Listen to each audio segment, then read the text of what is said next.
Please stop leaking sales and map out your buyer's journey. Okay, let's get into it. You know what I wish somebody had told me early in my business? Sales don't just happen because you posted consistently or because you ran one ad that got a lot of clicks.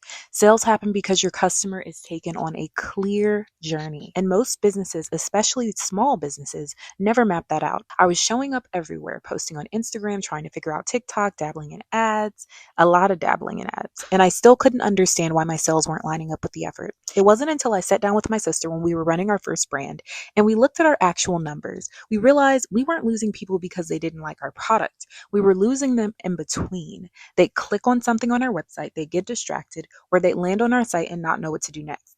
And that's when it clicked. I didn't have a product problem. I had a journey problem. Here's the thing. Every buyer, whether they're buying skincare, coaching, or candles, goes through 3 stages. First, awareness. Second is consideration. And 3 is the decision to buy your product or service.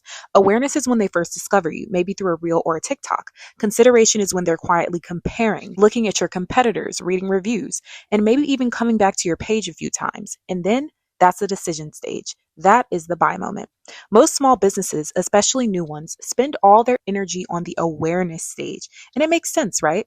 That's the loud part. It's the fun part. It's the creative part. You're creating content, going live, posting stories. But the truth is, having systems that carry people into consideration and then decision, you're just collecting eyeballs, not building revenue. So let me break this down technically. Let's say someone watches your TikTok and clicks through your website. If they don't buy, what happens next? For most businesses, the answer is, well, nothing. But here's the opportunity. This is where nurture and retargeting comes in. For us, the game changer was email flows. If someone visited a product page but didn't buy, the next day they get an email with a story about a customer who loved that exact product. A few days later, they get a message addressing a common objection, like, I don't know if this will work for me. And then layered on top of that, they start seeing retargeting ads that reminded them of the product they just viewed. That combination, emails plus ads, created this feeling of, oh wow, this brand really gets me.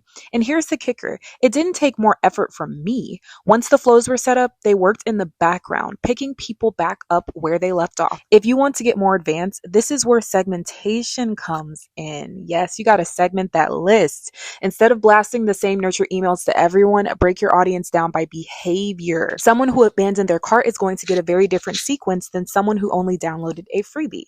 And if you're running ads, create custom audiences from your email list. Pick one product this week and map out your buyer's journey. Let me know how it goes, sis.